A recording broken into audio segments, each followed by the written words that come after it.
Ассаламу алейкум. Можно начинать? Все в сборе. Академические 15 минут прошли. Мы продолжаем работу, ну, фактически, такого вот дискуссионного клуба. Вчера у нас было мероприятие, когда человека чуть не затакфирили, хотя он призывал не такфирьте друг друга. Сегодня, вот, по крайней мере, сейчас, я думаю, что у нас тема может быть не столько острая, потому что вчера мы говорили о модернизме, а сегодня мы говорим о суфизме. И надо сказать, что суфизм, он не является какой-то такой уж особой загадкой, по крайней мере, для моего, так скажем, ваххабитского поколения. Весь ислам начинался с суфизма. Потом ты уже о чем-то другом узнавал. А вообще первый интерес мусульманина к вере в 80-е, в 70-е, даже в 90-е годы, он был такой вот суфийского характера. И только уже к середине 90-х мы друг другу говорили, то есть, а ты за ваххабизм слышал? Что это? Я хочу немножко уточнить по регламенту. Мы решили чуть-чуть изменить. У нас будут 2 докладчика и 2 оппонента. Каждому мы даем несколько раз по 10 минут на проговор важного тезиса, который он хочет донести до аудитории. Потом мы даем слово 1-2 вопроса из зала, потом мы даем слово оппоненту. И так по кругу до конца, пока мы не придем к финалу. Я думаю, что начнет эту тему Абдурауф Забиров. Абдурауф Хазрат, вот вам микрофон. Рахмат. Бисмиллахир-рахманир-рахим. Альхамдулиллах. Вассалату вассаламу аля расулиллах. Ассаламу алейкум ва рахматуллахи ва баракату. То есть, во-первых, хочется сказать о разделении исламской общины на фундаментализм, то бишь ваххабизм, суфизм, модернизм и традиционный ислам. То есть я бы хотел обратиться к организаторам, устроителям мероприятия. То есть вы отделили тасауф от традиционного ислама. Отделять тасауф от ислама – это все равно, что отделять тело от души. Тасауф является частью нашей культуры и религии.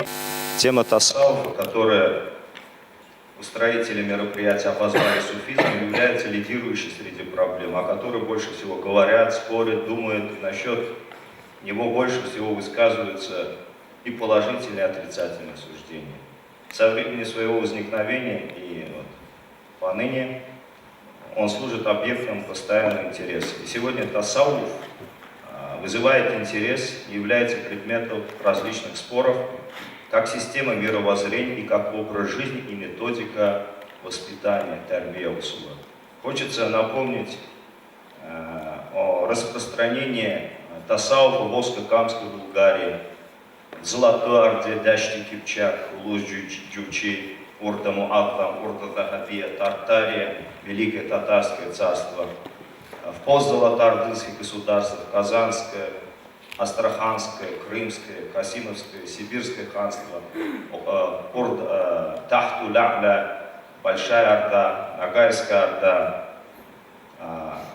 В исторических источниках есть информация о принятии через машайху тасауф, шейхов тасауфа ислама великим султаном, султану Лязам, великий султан, Узбек хан Хазратларе, который взял имя Мухаммед, в 1312 году, как он и элита Золотой Орды, через шейхов, машайху тасауф, они приняли ислам.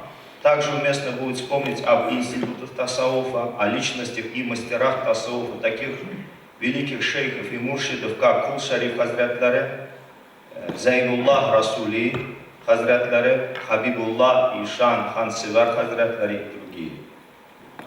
Прочитать о том, как отзывался о тасауфе великий татарский богослов Муса Джарулла Бигеев, опровергая противников институтов тасауф и тасауфа своего времени. Вспомнить великого татарского просветителя, ученого Шихабуддина Марджани, рахматуллах алейх, который был шейхом тасауфа. И также имеется сильсиля тариката Накшбандия у первого, именно не со стороны царской охранки, да, не со стороны московских чиновников, назначенного, а народом, мусульманами России, избранного муфтия шейха Алимджана Баруди. Есть сильсиля тариката Накшбандия. У шейха, например, Хабибулла Ишана Хансевярова, чьим учеником мои дедушки являлись Юсуф Бабабас и Шайдулла. 25 лет они проходили обучение. У него была сеть мусульманского образования, то есть у него была своя образовательная структура, трехступенчатая. Мы знаем, что до революции Ибтидаия, Руждия, Алия. Вот у него было медресе, и он со своим сыном во время своей деятельности, служения на пути Аллаха подготовил 1000 специалистов, это мударисов, муалимов и муаддинов. О нем в своем труде, в частности, упоминает Риза ибн бин Фахриддин Хазратлари рахматуллах алейх в своем труде Асар. Тасауф всегда объединял мусульман и был знаменем в национально-освободительной борьбе. Если вспомнить 1552 год, когда Иван Грозный со 150-тысячным войском они осадили Казань, и вот взорвали стену, им помогал в этом немецкий инженер Порох. И вот когда стена была взорвана, ринулась вот эта армада, и кто стал на защиту своей родины, своего государства, своей нации, своих религиозных ценностей, своей религии? Это шейх Кул-Шариф Хазратлари. Он был алимом, он был мударрисом, был медресе, он был имамом-хатыбом, мечеть его имя носила в свое время на территории Казанского Кремля. Он был накыбуль-ашраф, человек, который опекал домочадцев пророка, алейхиссаляту вассалям, при султанах, при ханах было. Он был поэтом, Дастана Хурби Худжа, его произведений. Он был историком, Зафарнамай, Вилаят и Казан. Сохранились его стихи. Также он был и государственным деятелем, муршидом, каменным, совершенным духовным наставником тариката Ясави. Он был из рода пророка, саллаллаху алейхи вассалям, Саида, генеалогическое древо его сохранилось. И вот он пал шахидом. И 1000 муридов и шакирдов вместе с ним пожертвовали самым ценным, что Аллах даровал. Далее еще что хочется сказать о сильном влиянии тасауфа, который он оказал на поэзию, на культуру, на эстетику, литературу татарского народа. Вот вспомнить даже слова современников, Мухаммед Салахуддин знает, Вали Ахмад Судур, вот что он говорил, он у меня гостил и лекции читал. Он сказал, что тасауф это ядро ислама, это сердцевина ислама.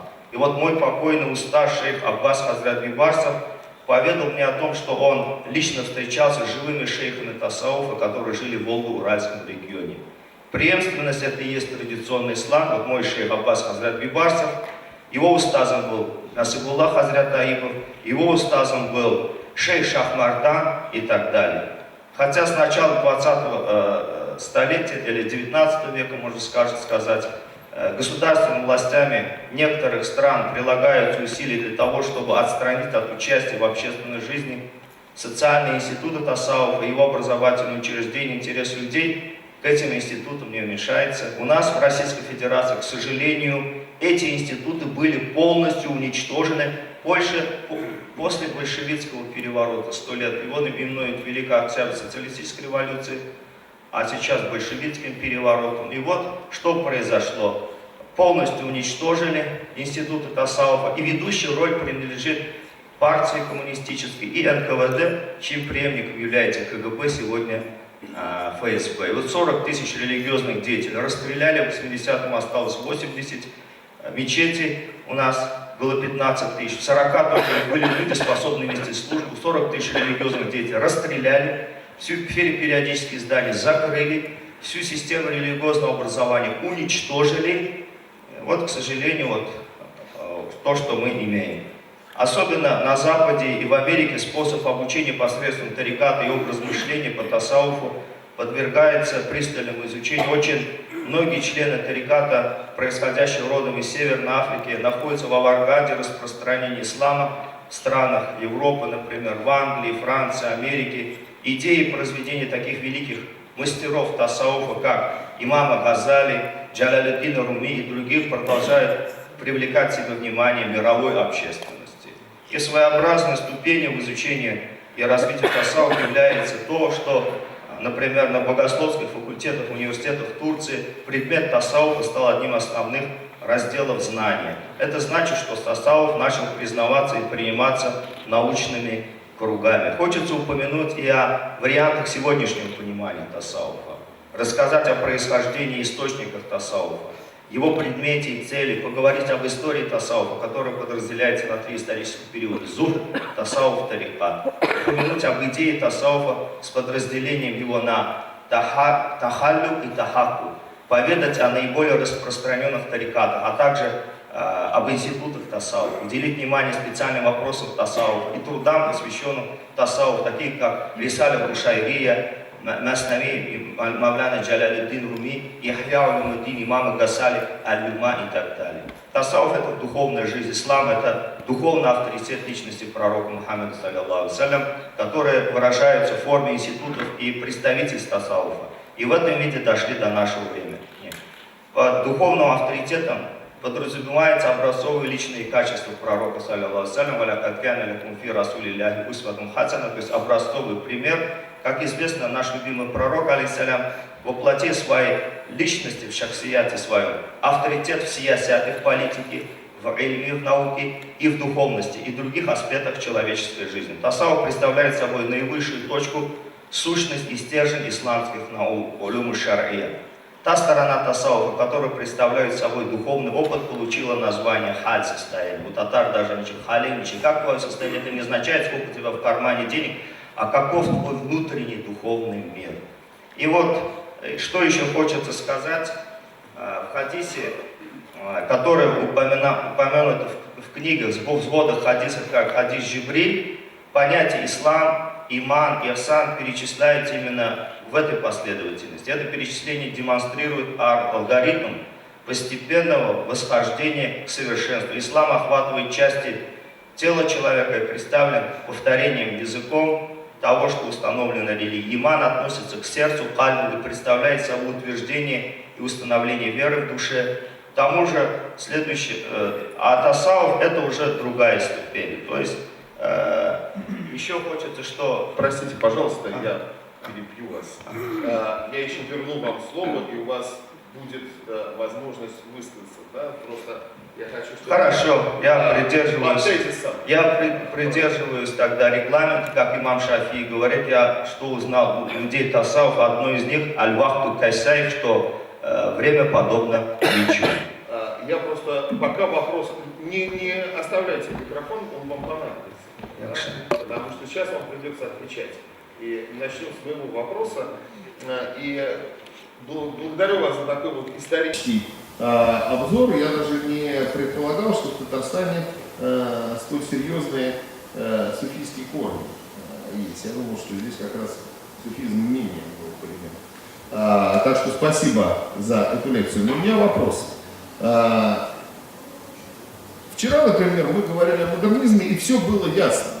То есть, согласны мы с этими людьми, не согласны, ну, был взятый, понятный тезис. Что мы предлагаем? Что нас отличает от других мусульман? Что... Это все ясно. А когда мы говорим о тасауф, когда мы говорим о суфизме, суфизм, что это? Чем это отлично от всего прочего? Да? Когда мы говорим, что это мусульманин, то есть понятно, что в идеале это человек, который сказал шакалу, что это человек, который там, по возможности сделал хадж, платит закят, держит пост, там, да. Все знают, там, да, что нужно быть, тот минимум, который должен быть для того, чтобы... А что такое суфизм? Что он отличает? Что его отличает от всего прочего? Ну, я бы сказал следующее на ваш вопрос. Как учителя нас учили, первое, с чего мы начинаем, это исправление акиды, тасхихуль акиды. Мы знаем, что мы здесь ахлю сунна валь джамаат, мы здесь сунниты, наша акида суннитская. Первое. Второй этаж, после того, когда человек уверовал, он что? Он действует. Алладина аману ва амилю салихати. Те, которые уверовали и творили благие дела. То есть мы должны поступать в соответствии своей верой. И вот этому учит нас такая шариатская наука, как фикх. Это подробное рассмотрение хукму, вопросов, касающихся ибадата, поклонения, муамалята, взаимоотношений и укубата, системы наказания. То есть мы должны действовать в соответствии с шариатом, то есть наука фикх. У нас две правовые школы распространены. Это фикх ханафитского мазхаба в Поволжье, и на Северном Кавказе есть у нас еще шафиитский мазхаб. Далее, чему мы должны действовать, то есть изучили, постигли акиду, постигли фикх, потом мы действуем, да? А тасаввуф — это уже 4-й этаж. Первый этаж. Что это за этаж? Это система духовно-нравственного воспитания. Тасаввуф — это означает от слова тасфиятуль кальб, очищение сердца, как имам Малик, хазрат Ларе, рахматуллахи алейх, говорил, он и мухаддис, и факих, он говорил: «Ман тасаввафа валям тафаккаха факат тазандаха». Тот, кто постиг тасаввуф, но не постиг фикх, этот человек впал в ересь. «Ваман тафаккаха валям тасаввафа факат тафасса». А тот, кто постиг фикх, но не постиг тасаввуф, он впал в нечестие. «Ваман тасаввафа ва тафаккаха факат тахаккак». А тот, кто постиг тасаввуф и постиг фикх, вот этот человек есть из тех, кто постиг истину. То есть тасаввуф — это работа над сердцем. Мы знаем известный хадис пророка, алейхиссалям, он говорит, что «Инна Аллаха ля янзуру иля суварикум амваликум». Всевышний Аллах не взирает ни на облики ваши, ни на имущество ваше. «Валякин инна на янзуру иля кулубикум». Но взирает он на ваши сердца, в другом риваяте передачи на ваши деяния. То есть сердце — это то место, куда обращен взор Всевышнего Аллаха. И вот мы должны его очистить. Имам Баргави, например, великий исламский ученый, говорит, что есть 62 сердечных недуга, таких как кибр, высокомерие. Ответ понятен. То есть сердце, потом нафс, есть человек, это не животное, не ангел. Да, он не животное, не ангел, это высший, это венец творения. И вот у человека есть кальб, сердце, у человека есть нафс, частичка сатаны, у человека есть душа. Вот именно тасаввуф, он сосредотачивает, как бы концентрирует усилия на том, чтобы очистить сердце, потом получить духовное воспитание, тарбият рух, и очистить нафс. Это система духовно-нравственного воспитания в исламе. Ответ ясен. Большое спасибо. Ренат, скажи, пожалуйста, есть ли где-то в зале вопросы? Есть у кого-то вопросы к докладчику? Не мнение, не высказывание, что вы думаете об этих словах, а именно вопросы. Расул, прошу вас.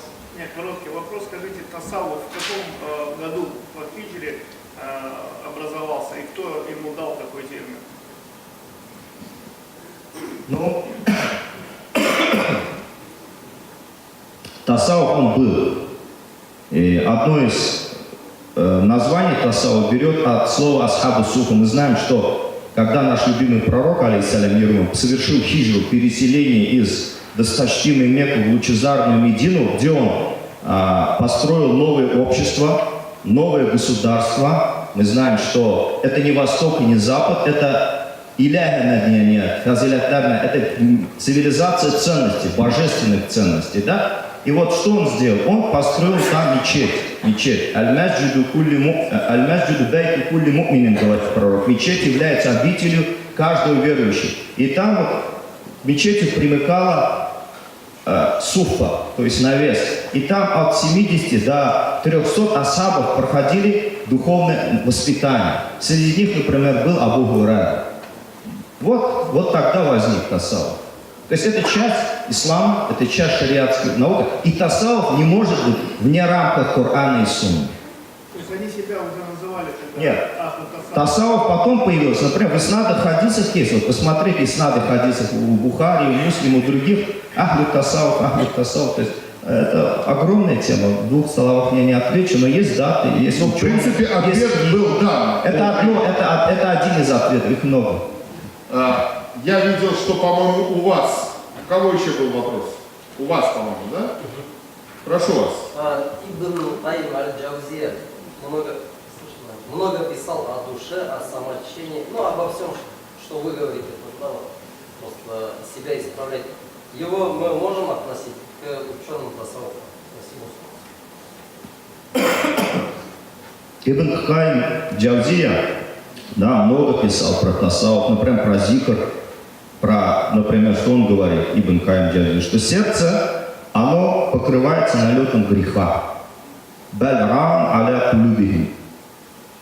И нет, ихние сердца покрыты налетом греха. И вот он говорит, что есть две причины. Первая причина – это зам, это грех. То есть, когда человек грешит, сердце нечто белое, одно пятно, второе, третье и так далее, может полностью почернеть. И вторая причина – это гафлят, забвение об Аллахе. И есть две причины излечения от этих сердечных недугов. Это первое – зикруллах, поминание Аллаха, истигфар, просьба о том, чтобы Аллах простил эти грехи. И он приводит в своей книге еще слова сподвижника Абу Дарда, рады Аллаху анху, да будет доволен им Аллах, где он говорит: «Инна ликулли шайн джиля, ва инна джиля кулюб зикруллах азза ва джаль». У каждой вещи есть то, что очищает, доводит до блеска, полирует эту вещь. И полировка, очищением сердец является слова поминания Аллаха. То есть Ибн Каим Джавзи, он именно брал из этих источников все, что он сказал, и уже до него было сказано мастерами тасаввуфа. Он не представитель тасаввуфа, но его труды изобилуют. Вот чувствуете, видно, проявляется в его трудах то, что он пользуется источниками тасаввуфа.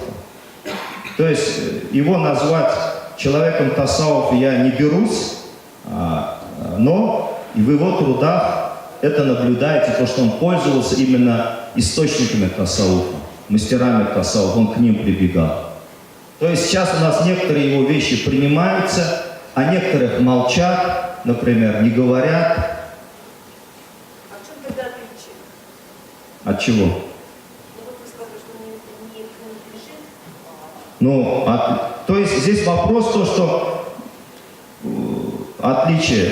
Чтобы отличать таких великих ученых, да, вот, один раз спросил один человек, чем отличается, кто более величий, Баязид Бистами или Джунайд Багдад. И ему ответили, чтобы об этих людях судить, надо на этот уровень стать. Ответ получен? Да. Есть еще вопросы? Последний вопрос из зала, потом еще один мой и Капарин. Прошу вас. Ассаляму алейкум. В основном противники суфистов, как я знаю, это фундаменталисты, да, суфисты. И они обвиняют, не знаю, насколько правильно, сколько нет, скажите как раз, пожалуйста, то, что те многочасовые зикры, которые делаются, это не было в исламе, нет, это что-то новое, а особенно поклонение могилам. И как раз это, наверное, конфликтный момент, который есть у некоторых людей. И поясните. По поводу зикра. Мы знаем, что в Коране Всевышний говорит очень много аятов по поводу зикра. Вот несколько приведем. Я юхалладина аману зкуруллаха зикран кафира. Это 40 аят из 33 суры. О, вы, которые уверовали, то есть Господь свидетельствует о том, что есть вера, потом что-то после этого аята приказывает или запрещает. В данном случае он говорит: зкуруллаха зикран кафира. Вы часто упоминаете Аллаха. То есть человек эту жизнь проводит или же в забвении, будучи гафелем, или же поминающим. Слово «инсан» от слова, один из смыслов, это забывающий, забывчивый. То есть человек постоянно нуждается в напоминании. И вот зикр именно способствует тому, чтобы сердце, оно вспоминало о Всевышнем и обрело умиротворение. «Аля бизикрилляхи татмаинул кулюб». Агах булабгаз, белепкалагаз. Будьте следующие в том, знаете, что вспоминанием Аллаха сердца обретают умиротворение. То есть, да, зикр, если посмотреть книгу имама Навави, Аль-Афкар, к примеру, ее сейчас там некоторые ломают, портят, под себя подгибают. Но взять в оригинале книгу имама Навави, что он говорит, сколько зикров пророк совершал. Он, как Аиша рады Аллаху анху, говорит, что он постоянно был поминающим Аллаха. مثل الذين يذكر الله ومثل الذين لم يذكر «Каматаль хайи ва мей». У имама Муслима есть хадис, где Расулуллах саллаллаху алейхи говорит: подобие того, кто поминает Всевышнего Аллаха, и того, кто не поминает, это подобие живого и мертвого человека. И по поводу дома говорит пророк: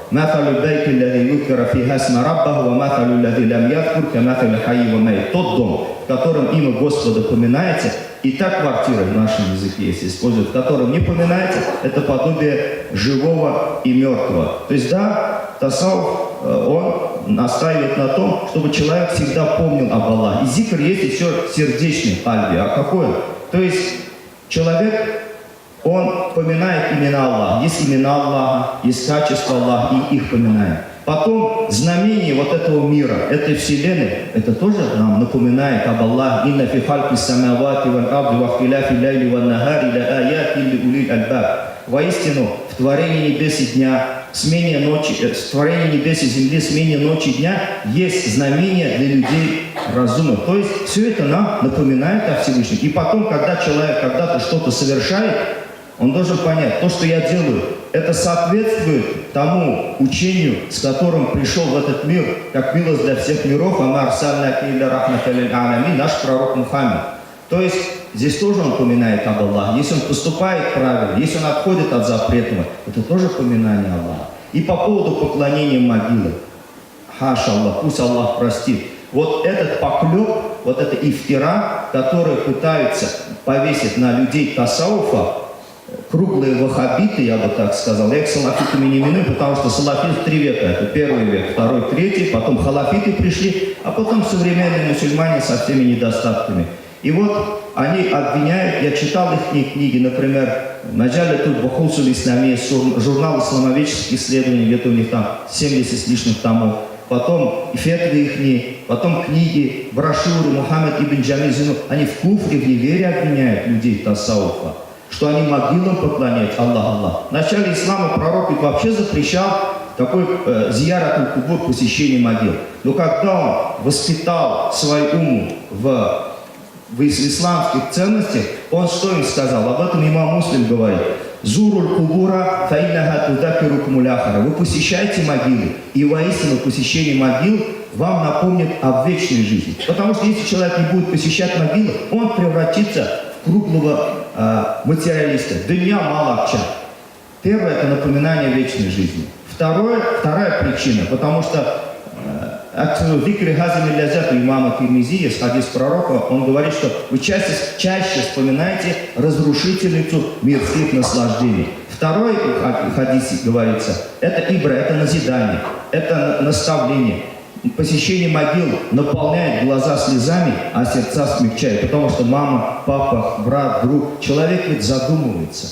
Иначе превратится в робота, в левиафана, в материалиста, который будет только о деньгах думать. И чтобы там один шкаф поставить дома, готов маму в дом престарелых отправить. Посещение могил имеет большую мудрость. И мы знаем, что и пророк, алейхиссалям, посещал могилу, и его дочь Фатима, ради Аллаху анху, это есть в исламе. То есть посещение могилы есть. Есть этикет соответствия с тем, как наш пророк, как асхабы, как праведники посещали могилы. Открыть, например, того же имама Навави, который сделал комментарий хадиса Муслима. Сейчас некоторые пытаются по-своему комментировать хадисы пророка. Но были такие Ибн Хаджар, Аскаляни, имам Навави. Вот как они комментировали хадисы. Посмотрите, что они говорят про зиярат аль-кабур. И вот в рамках этого надо посещать. То, что обвиняет в поклонении Аллах. Мы знаем, каждый мусульманин читает суру Фатиха. «Ияка на'буду ва ияка наста'ин». Только тебе мы поклоняемся и только тебя просим о помощи. То есть мы поклоняемся Всевышнему Аллаху. И одна из целей создания человека – это поклонение. «Вама халяхту джинна ва инса лилля я'будун». В суре Зарияд говорится: «Воистину мы сотворили джиннов и людей, дабы они мне поклонялись». То есть «лия арифун», в Сирии говорится, чтобы познали меня и поклонялись мне. То есть Господу мы поклоняемся. Ответ дан. Сейчас я хочу, чтобы вступили в дело оппоненты. Абдурауф еще получит возможность высказаться вот пока по тому, что он говорил. Айдар Абдурауф, я прошу вас.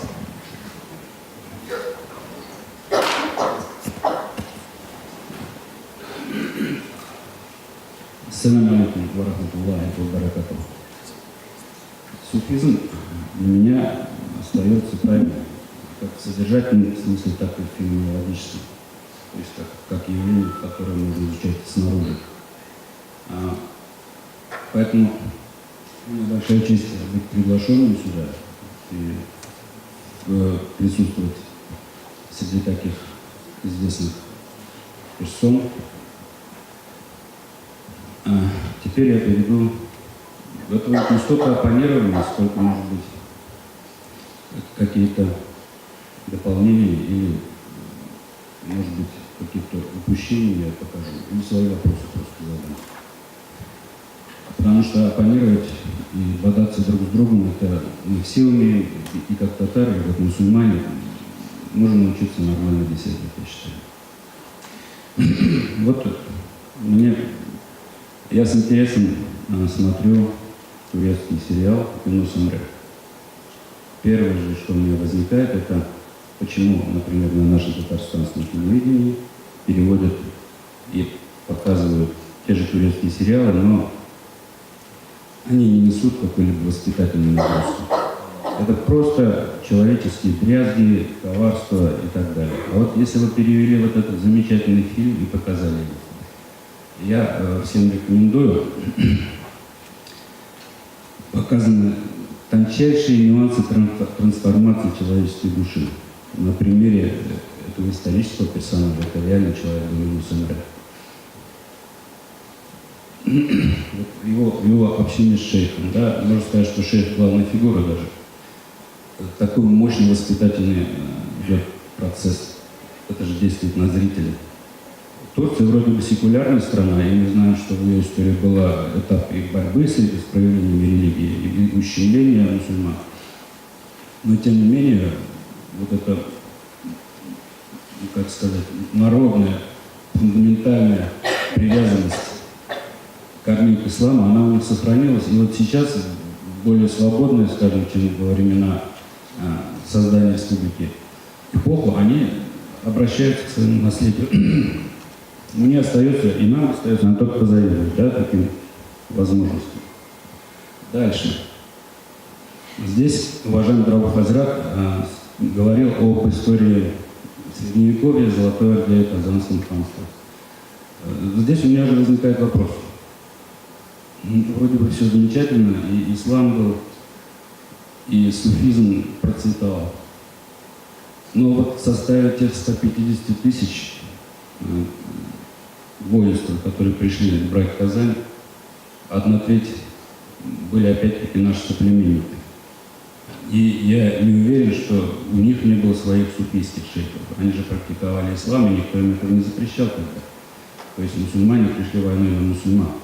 Здесь не все так однозначно, и с этим еще нам придется разбираться. А вопрос, даже не вопрос, а замечание, какова же была тогда роль шейхов, если они не смогли договориться друг с другом, что ребята так нельзя. Это большой вопрос. Поэтому Абдурахман Хазрат, может быть, пояснит. Вы обошли этот момент. Что еще о суфизме? Суфизм не может, по моему мнению, иметь массового характера. Человек захотел изучать финансы, пришел в это здание, поступил и стал учиться. Как раз такой суфизм, мне кажется, и выродился. Это не мое мнение, я обращаюсь опять-таки к наследию Мусабегиева, который уже прозвучал, здесь его имя. Да, он высоко оценивал суфизм Средневековья, очень позитивно давал характеристики и описание проявления, но в то же время достаточно реалистично подходил к тому состоянию суфизма, которое было на тот момент, то есть при его жизни, и фактически сказал, что суфизм выродился.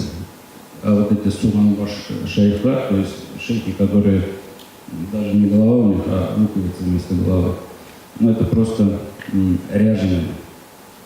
И ничего толкового ни в смысле воспитания, ни в смысле духовного роста для своих последователей они дать не могут.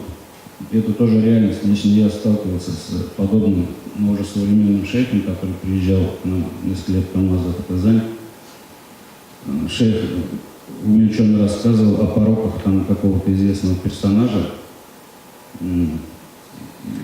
Сын или внук одного из известных шейхов начала 20 века, который живет в Англии. Ну, само по себе этот гайбят, он уже показывает, что человек сам-то духовно не очень-то продвинутый, да.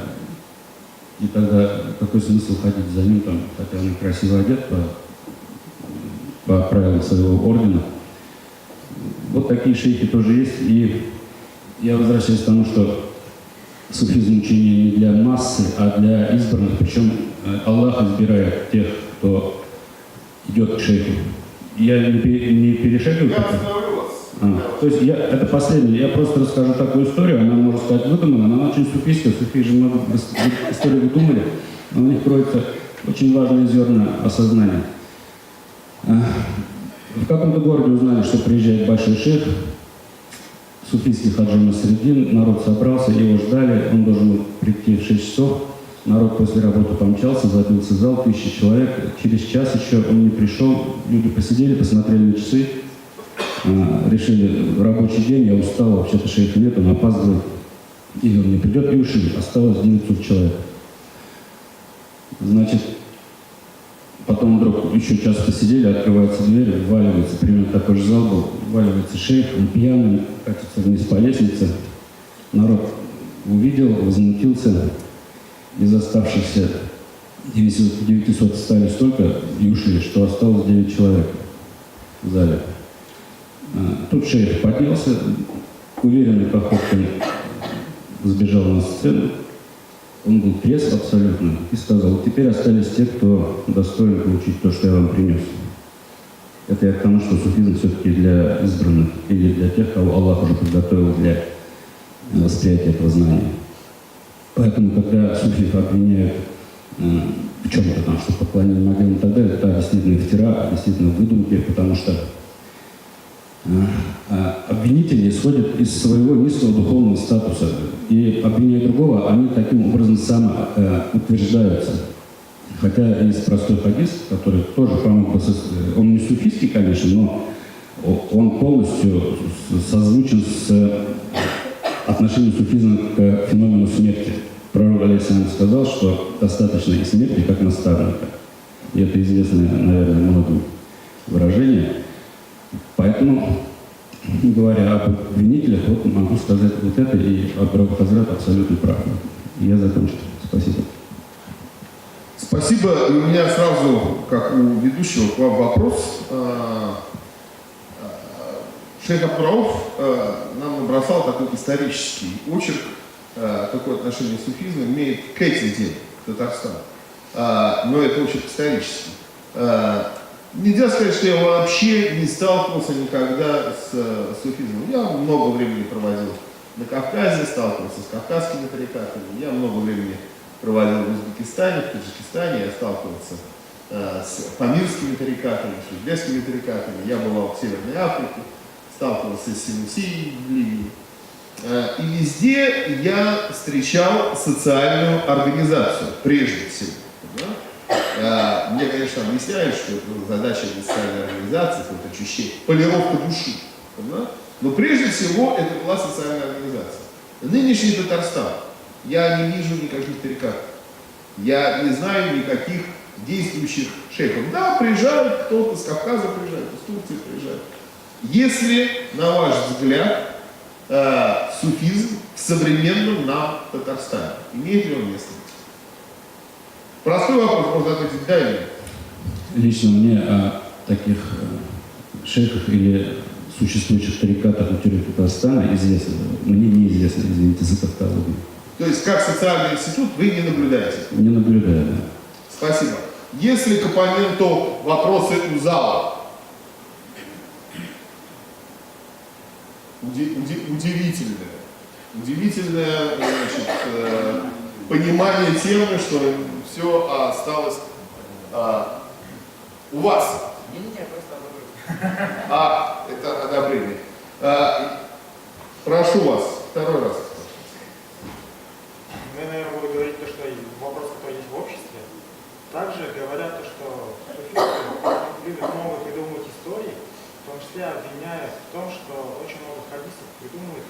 подводит под себя. Что вы насчет этого можете сказать? Я не совсем понял, речь идет о том, что суфии придумали хадисы, что ли? Те люди, которые называют себя суфиями. Ну если речь идет о тех людях, которые называют себя суфиями, и они придумают хадисы, то это, наверное, не суфии, потому что настоящий суфи вряд ли стал придумывать хадисы. Надеюсь, я ответил, да? Просят добавить на ваш вопрос. Наш любимый пророк, саллиллаху алейхи вассалям, говорит: «Ман каддаба алейя мутаамадан фальятабава махдаху аля-нар». Тот, кто... Здесь смысл какой хадис? Тот, кто припишет мне один хадис, тот пусть он в этой жизни уже для себя адское ложе приготовит. То есть это поклеп на пророка. Мы знаем, что пророк, алейхиссаляту вассалям, он нам раскрыл всю суть ислама. Ислам — это совершенная система, как в Коране говорится: «Аль-яума акмальту лакум динакум». Сегодня я сделал для вас религию совершенной.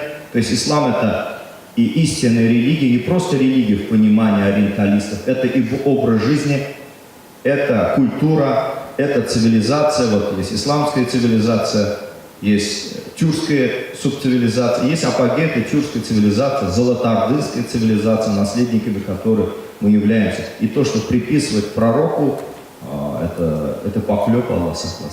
И хадис пророка об этом говорит.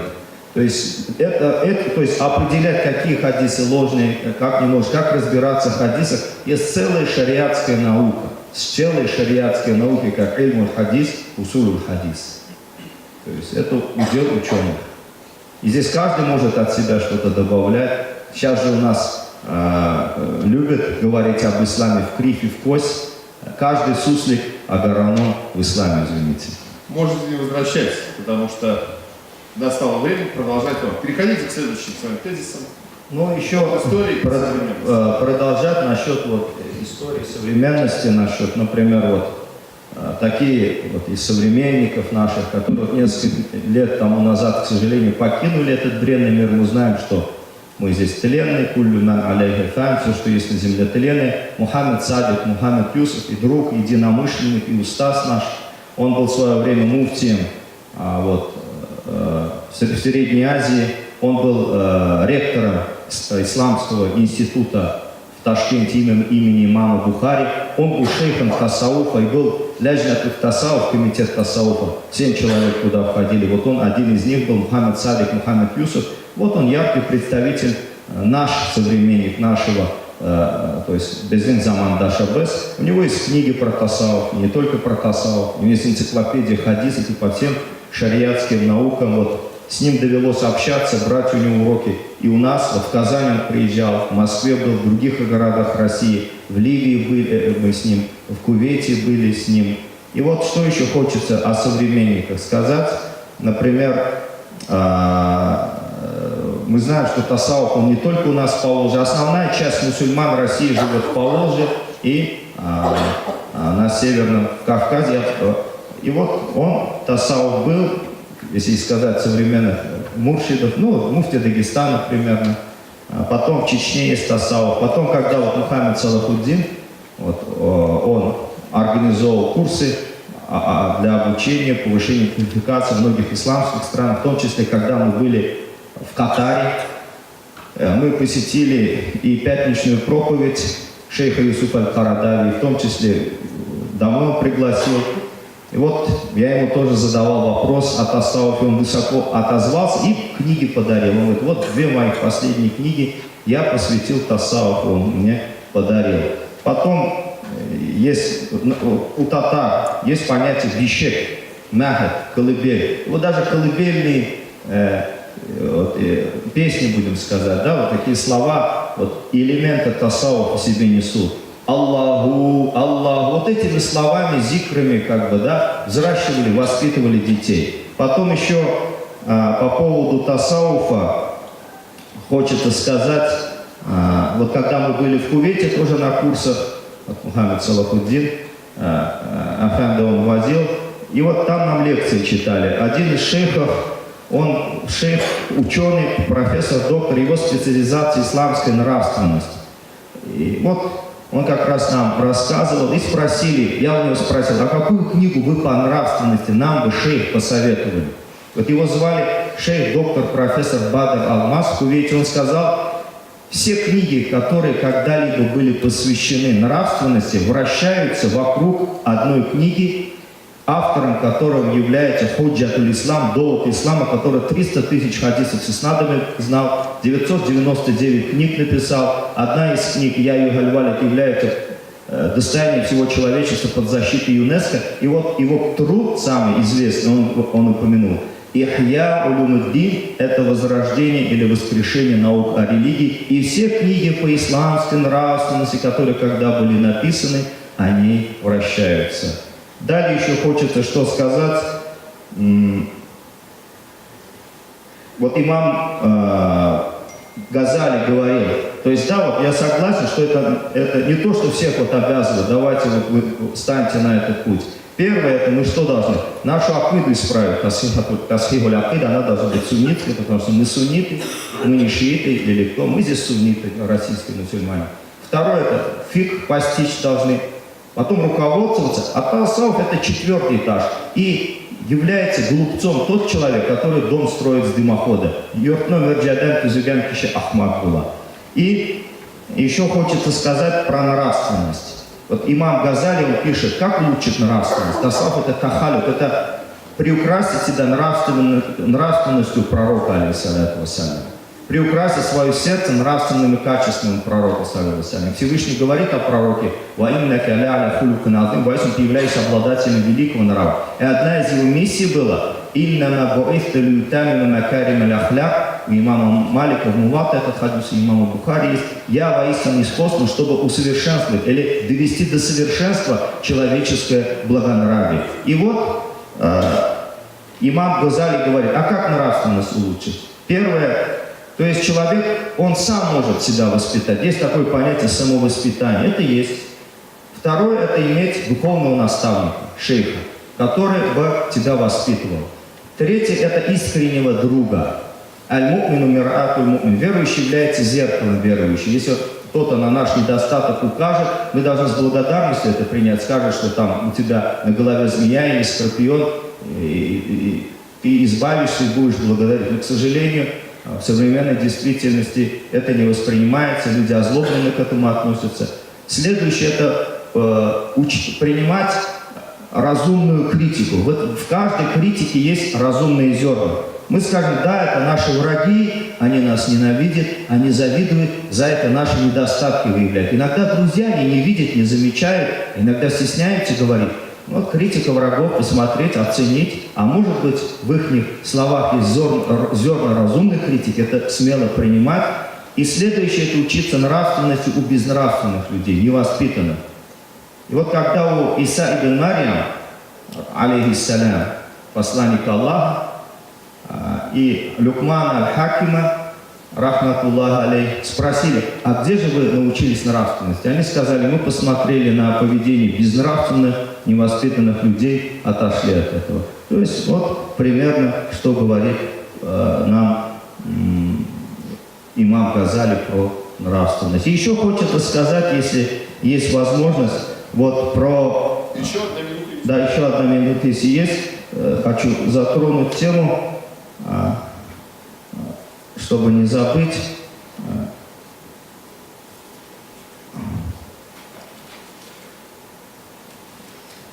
О московском мазхабе. Про московский мазхаб. То есть наблюдается тенденция некоторых политических кругов среди нечистоплотных политиков, которые пытаются отделить тасауф от традиционного ислама. С этой целью они подталкивают псевдоученых и представителей древней профессии, то бишь журналистов, таких как Раис Сулейманов, который, например, является специалистом по иудаистике. Вот человек иудаизм изучал, он себя объявил теперь исламоведом. Хотя ни арабского, ни персидского, ни тюркского языка не знает, не владеет ни одной шариатской науки. Пусть эти люди лучше учат своих жен, как щи варить, а не мусульманам, как правильно понимать и жить в соответствии вот с этой великой цивилизацией ценностей, с которой Всевышний Аллах нашего любимого пророка послал как милость для всех миров. Говорится в Коране: «Вама арсалнака илля рахматан лиль алямин». Воистину мы тебя не спаслали как милость для всех миров.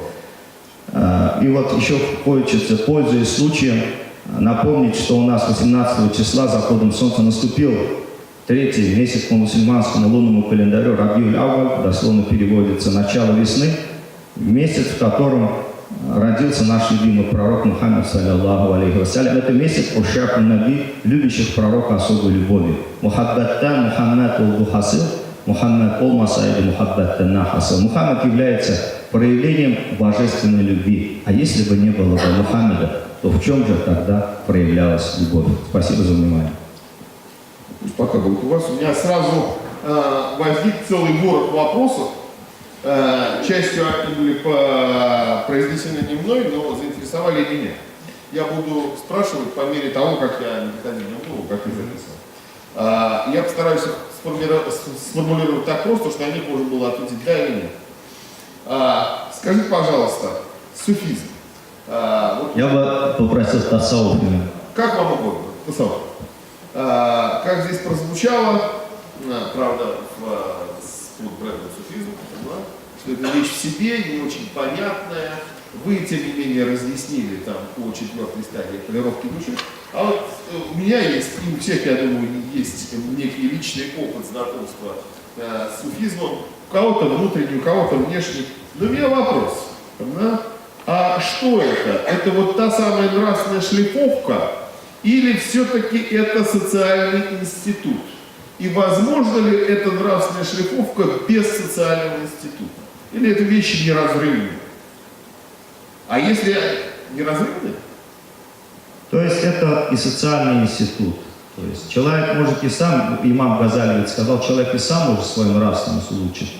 Но это и социальный институт, потому что мы видим, что есть очень много институтов тасауф, такие как Даргах, такие как Завия, такие. Они и социальную миссию исполняли, и до сих пор исполняют. И вот как вот профессор сказал, что да, в Турции, если посмотреть на турецкий опыт, в свое время эти институты были. Потом, когда младотурки, когда Кемаль Паша пришел к власти, начались гонения на ислам. Мы знаем, что в начале 20-х годов прошлого века каждые 6 часов одну мечеть в Турции разрушали. Сейчас каждые 6 часов новая мечеть открывается. Все эти институты тасауфа были закрыты. То есть да, это и институты, это и в Африке, сейчас они действуют, и в Африке действуют, и в Палестине мусульманам пользу приносят и так далее.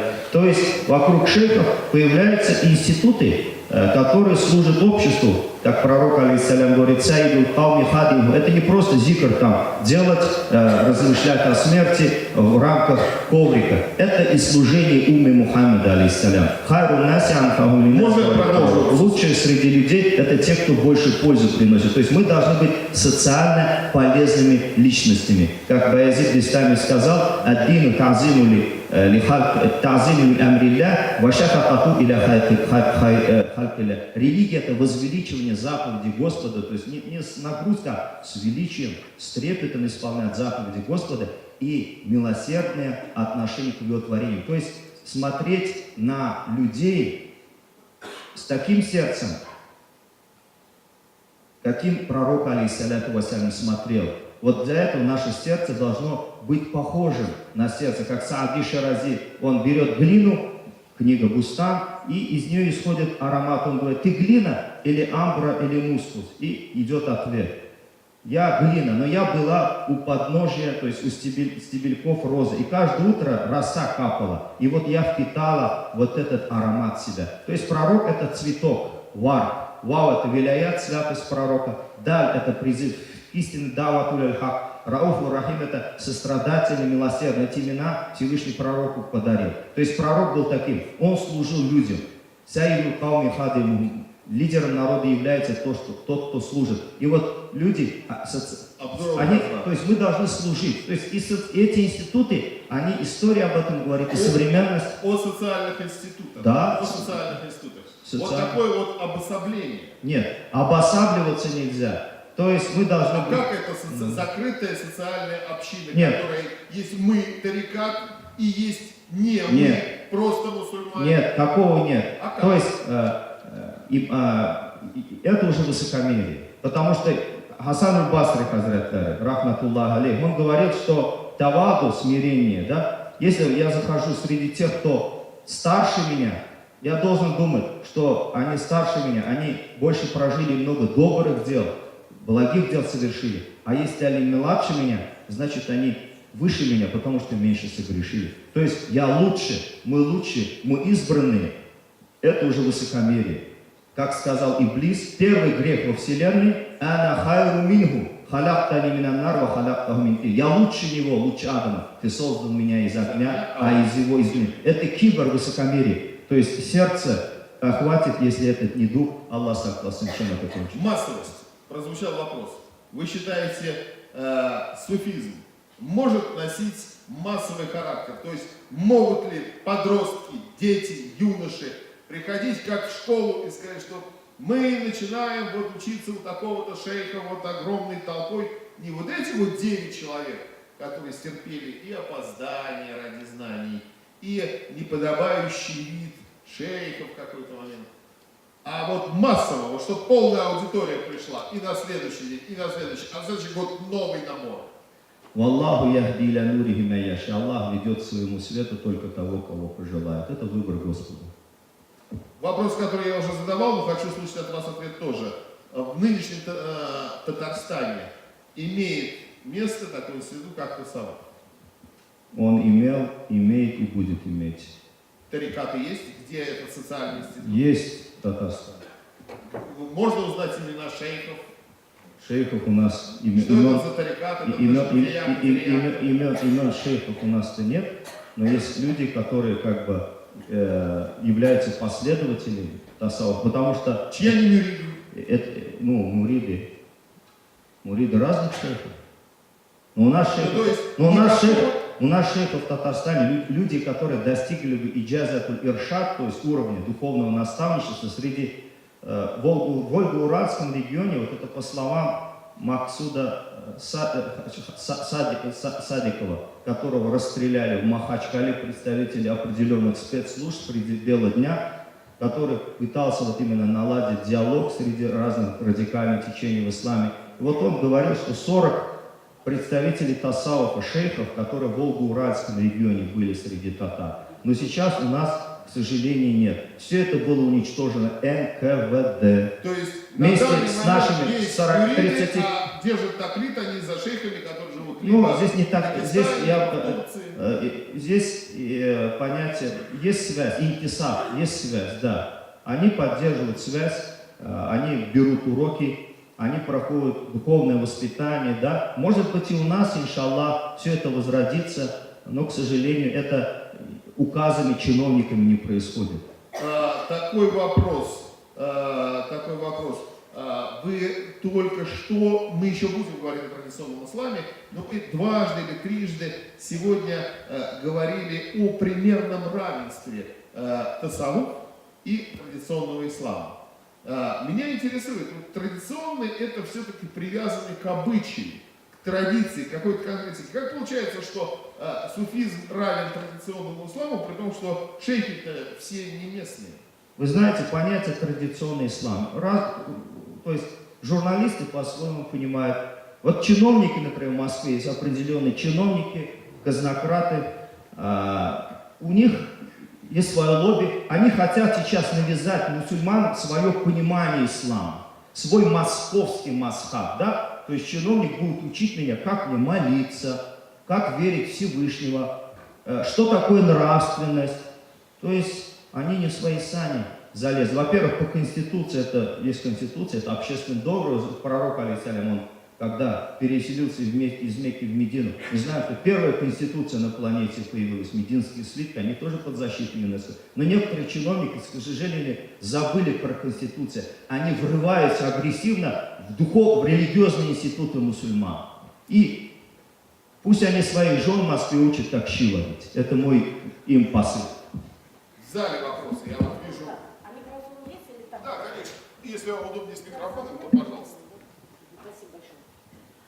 Спасибо большое, во-первых, Хазрат, что согласились принять участие в нашем диспуте и что вы находитесь здесь. У меня два вопроса. Первый вопрос, он касается не только темы суфизма, а в целом вот, того опыта проведения этой дискуссии, которую вот мы инициировали. Ну и в том числе и темы суфизма. Самая большая проблема при организации подобных мероприятий, я как организатор говорю, да, как инициатор, это договориться со спикерами, чтобы они согласились. Поэтому я еще раз признательность свою выражаю. Но встает такая проблема. Некоторые спикеры у нас ставят условия, что если оппонировать мне будет такой-то человек, или если будет присутствовать такой-то человек, с чьим мнением, допустим, спикер не согласен, то в таком случае я отказываюсь участвовать. Это очень распространенное такое у нас явление. Мне очень приятно было, когда вот вы говорили о том, что услышать мнение человека, с которым ты не согласен, в том числе и критику, это только на пользу может быть, да. Теоретически все это разделяют, но когда дело доходит до практики, как правило, возникает вот такая проблема, и люди начинают давать задний ход. Как вы объясните это? И есть ли у нас возможность как-то изжить вот эту проблему и все-таки научиться выстраивать диалоги в полном смысле этого слова? Это был первый вопрос. Второй сразу задать? Да. Давайте сразу. И вот сейчас тоже, когда вот вы нам излагаете определенные, да, постулаты суфизма в том числе, но, к сожалению, невольно мне приходится наблюдать, как говоря о тех, с кем вы не согласны, или с теми, кто критикует, допустим, вашу позицию, вы так пренебрежительно, мягко говоря, отзываетесь о них, да, и, какой-то вот элемент, я извиняюсь, если я ошибаюсь, адаба не соблюдается. Вот как-то получается суфизм без адаба, как бы, да, такая вот уничижительная характеристика тем, с кем вы не согласны. Вот с суфизмом это вяжется ли? Хотя тут же вы проговариваете примеры величайших суфиев прошлого, которые в таких ситуациях себя очень благородно и достойно вели, но почему-то на практике вы, честно говоря, немножко демонстрируете другую модель поведения. Насчет того, что адаб, я с этого начну, да, вот. Эссакитун аль-хак шайтан ахрас. Это праведники говорили, умалчивающий об истине, это не мой шайтан. Когда все молчат, когда все боятся сказать некоторым примерно людям, которых чиновники подкармливают, да, заряжают и используют через них там в смуту, в мусульманскую среду, вносят, все боятся, молчание и гнев происходит. Надо иметь смелость сказать слова справедливости. То есть, вы знаете, это все будет передано. Здесь есть представители спецслужбы, ихние люди, и это все будет записано, это все на стол. Пусть они услышат наше мнение. У нас же не каждый день такая возможность возникает, да, вот, высказаться, сказать то, что произнести слова истины. Калиматуль хакты инда султанин джаирин. Сказать слова истины тиранам, управителям или некоторым чиновникам, которые пытаются разыграть исламскую карту. То есть мы должны им сказать, если все молчат, если у некоторых, как себя ведут, как мелкобуржуазные сволочи, я свой кусок грызу, никуда не лезу, лишь бы меня не тронули там, с поста не сместили, моему бизнесу вред не пришел, потом меня перестанут приглашать на разного рода мероприятия, должны появиться такие люди, которые должны смело сказать слово истины. И вот мой уста, шейх Аббас Хазрат Бибарсов говорил, «Хаяту яуми асадин хайру мин хаяти ибни ава миати сана». Один день жизни льва лучше 100 лет жизни шакала. Bir gün Arslan turmuşu bilen yaşar, шакалın 100 ел умереннан хайрли. Пусть Аллах даст нам возможность всем прожить жизнь, будучи львами Аллаха. На последний вопрос ответ. Насчет иногда с некоторыми не хочется сидеть, теми, которые конкретно продали свои религиозные интересы определенным структурам, да, и в обойме их используют, да, на подхвате, да, их используют, да, в антиисламских проектах определенные силы у нас в стране, да. А что с этими куклами, да? И иногда с ними просто за одним столом сидеть не хочется, понимаете, потому что это влияет на человеческое сердце. То есть это ниже достоинства. Но ответ ясен. Он может быть не Мы готовы с ними говорить, но вместе с ними сидеть за одним столом. Я не хочу, например, с такими, которые предали наши национальные, религиозные ценности, с такими людьми за одним столом сидеть. Для меня это унижение. Лучше я не приду. Пусть он говорит. Я чувствую, что градус дискуссии немножко подогрелся, поэтому я хочу передать слово еще одному оппоненту, шейху Мухаммаду Салахиддину. Прошу вас. Это человек моего поколения, в принципе, он тоже начинал, наверное, свой путь с интереса именно к суфизму. Прошу вас. Бисмиллахир-рахман-рахим. Алхамдулилля, вассалату вассаламу аля расулилля. Ну, во-первых, конечно, мне трудно оппонировать Абдрауху Хазрату. Ну, в первую очередь, потому что мы более 20 лет сотрудничаем вместе и продолжаем сотрудничать. Но, тем не менее, я затрону, конечно, острые моменты, касающиеся тасаввуфа, суфизма. Вот. Ну, безусловно, хочу подчеркнуть, что Абдрауху Хазрат очень профессиональный и красноречивый проповедник с большим стажем. Вот. Поэтому он очень четко и ярко разъяснил, каким должен быть тасаввуф. Но одно дело, каким он должен быть, каким он в реальности есть и существует. Это уже несколько другой вопрос, тоже имеет очень широкую тему, требует много времени. Я постараюсь коротко, потому что времени мало. Вот. И первое, о чем я хотел бы затронуть, это, наверное, я хотел бы перейти несколько в такую практическую плоскость рассказа об этом. Ну, учитывая, что у меня уже, наверное, большой опыт, наверное, один из самых больших опытов исламской практики, здесь всех сидящих, то есть я больше 40 лет занимаюсь исламской деятельностью. Вот, в далекие 70-е годы я был школьником, учился в средней школе и начал изучать основы ислама именно у иностранных студентов, которые учились у суфийских шейхов. Вот. Это потом я узнал, потом я начал анализировать и понял, когда они мне давали основы ислама, это был, вы представляете, это расцвет социализма, 70-е годы. Это когда религия была опиумом для народа, и примерно, что представляли, это было время, когда религия, все, кто практиковал религию, был примерно как сейчас наркоман, а те, которые проповедовали, разъясняли, это примерно как наркоторговец. Вот. И отношение к проповедникам было как к наркоторговцам сегодня, то есть их преследовали. Вот. И, соответственно, мы получали вот эти знания в таких условиях.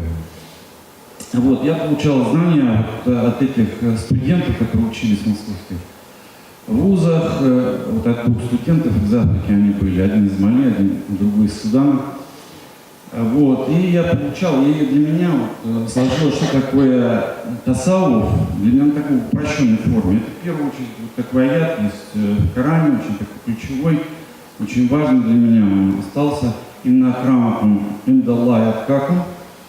Вот один такой очень важный принцип, то есть Всевышний определяет наиболее почитаемым перед Всевышним, это тот, кто обладает таква. Таква тоже имеет очень широкое значение. Это богобоязненность, но она шире, чем богобоязненность. Это человек, который стремится не совершить каких-то противодействий или в отношении к другому человеку. И постоянно наблюдает, постоянно чувствует, что за ним наблюдает Всевышний, он боится оскорбить какого-то человека, даже пусть он будет другого мнения или другой там конфессии, идеологии и так далее. Вот в таких условиях я получал знания вот этого тасаввуфа, да? Потом хушу, предстание перед молитвой, богобоязненностью. Потом вот эти понятия, которые мне давали в тасаввуфе зикрулла, ускрулла из Корана, из Корана. То есть вот эти вот вещи, которые я впитывал вот в школьном возрасте. Вот. И так продолжалось. Потом, в начале 80-х я познакомился с другими направлениями. Это тоже в основном все направления, которыми я знакомился, они были из-за рубежа, потому что у нас, как вы знаете, не было, все было подчищено в советский период, в борьбе с воинствующим атеизмом сделал свое дело, еще научный атеизм во всех вузах. Вот, так что в этом плане была такая ситуация. И я познакомился с салафитами, познакомился с Джамат Таблиг, Тахри, это все было на 80-х годах. В основном я знакомился через. Поэтому у меня была возможность как-то сортировать, смотреть, выбирать, наблюдать, сравнивать и так далее. А уже вот салафизм, то есть я узнал уже более познакомился, узнал членораздельно, что есть такое понятие суфизм только в начале 90-х, после развала СССР. Вот, я уже начал знакомиться, что, оказывается, есть салафизм. А до этого времени, в принципе, на постсоветском пространстве я не ощущал. Для нас встреча с различными мусульманами, любым практикующим мусульманом была, для нас это был соратник. Любой, мы не различали. В советское время мы не различали. У нас не было ни салафитов, ни суфитов, ни ихванитов, то есть у нас не было развлечений. Но нас считают, это уже большое счастье. Вот, мы радовались, мы обнимались и так далее. Это была такая. Но разделение произошло в начале 90-х. После распада. Я знаю основателей Кавказского лично, в принципе, мы общались в 80-е, которые стали родоначальниками салафизма, в частности в Дагестане. Их хорошо знаю, мы общались, взаимодействовали, сотрудничали.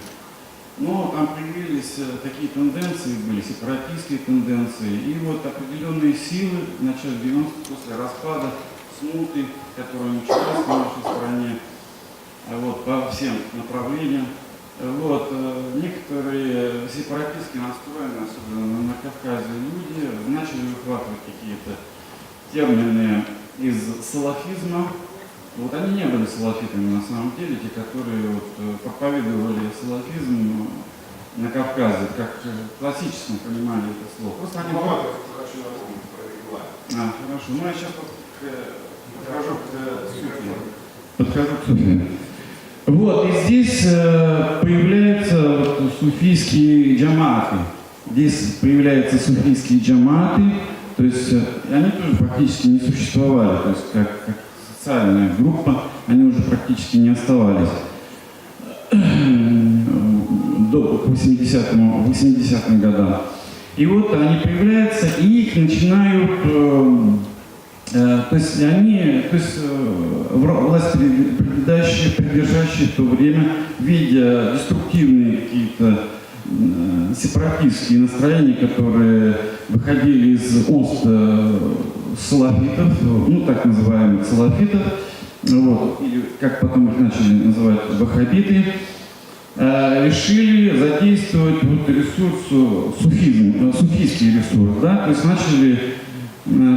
подняли вот очень уважаемого человека, Саид Эфенди там появился, вот, потом он его начали развивать на государственном, он получил государственный ресурс, государственную поддержку, вот, то есть он начал играть такую функцию вытеснения неугодных сил, вот, которые препятствовали вот, государственникам выстраивать государственную политику. И вот в данной ситуации салафизм, то есть суфийские тарикаты или шейхи, вот, в частности, был такой шейх, как Саид Эфенди, вот, он играл такую роль. И вокруг него образовалась такая бюрократическая структура, поддерживаемая властями. Она постепенно начала вытеснять. Им дали очень большие полномочия, очень большие возможности. Даже некоторые бизнесмены, далекие от религии, местные бизнесмены начали становиться муридами. для того, чтобы просто облегчить себе ведение бизнеса на местах. Ну, это вот такая еще сторона есть у суфизма. Хотя я еще раз хочу подчеркнуть, что суфизм сыграл очень большую роль в истории ислама. Вот. Но есть некоторые моменты. Говорят регламент. Ну, примерно вот как бы заключая. То есть есть разные страны. Поэтому, заключая свое выступление, хочу сказать, что суфизм это очень, то есть понятие суфизма, оно очень разное, и в разных, даже в разных странах одни и те же тарикаты имеют разную специфику. Даже с одним и тем же названием у них есть разные специфики, разные культуры и разный менталитет. Поэтому тема очень широкая, конечно. Здесь трудно в 10 минут уложиться. Спасибо. Мне искренне жаль, что у нас так немного времени на такую любопытную тему, но время наше истекло, и мы должны переходить к следующему вопросу. Так. Вопросы? Микрофон. Если можно, очень коротко. Один вопрос на 2 минуты. Бисмиллахир-рахманир-рахим. Я представитель Духовного управления мусульман Республики Татарстан. Меня зовут Нияз Хадрат Сабиров. Пару слов хотел бы сказать в качестве дополнения к выступающим. Сегодня, к сожалению, некоторых мусульман пугает слово суфи или суфизм. И это отношение возникает из-за незнания истории. Из-за незнания истории ислама в нашем регионе. Суфизм является неотъемлемой частью ислама. Это одна из исламских наук, которая, как уже было сказано, я это еще раз хочу подчеркнуть, которая изучает методы и способы духовно-нравственного совершенствования. Нужно бояться лже-суфи. А настоящий суфи – это искренний, благочестивый, набожный мусульманин. Этих понятий не было во время пророка, многих понятий в исламе не было во время пророка. Они появились в течение времени, это было необходимостью времени. И настоящий шейх, истинный шейх, продолжает систему воспитания пророка Мухаммада, алейхиссалату вассалям. Вот это мы должны понимать. И Духовное управление мусульман Республики Татарстан несколько лет назад подготовило документальный фильм о татарских духовных наставниках. Я предлагаю вам посмотреть этот фильм. Там рассказывается об истории ислама в Среднем Поволжье. Именно о суфизме, об истории суфизма в Среднем Поволжье. Значит, в Ютубе есть татарские духовные наставники. Рахмат. Я дам вам слово на следующую часть. Просто нас сильно поджимает время. Это не потому, что я пытаюсь вас не помочь. Спасибо.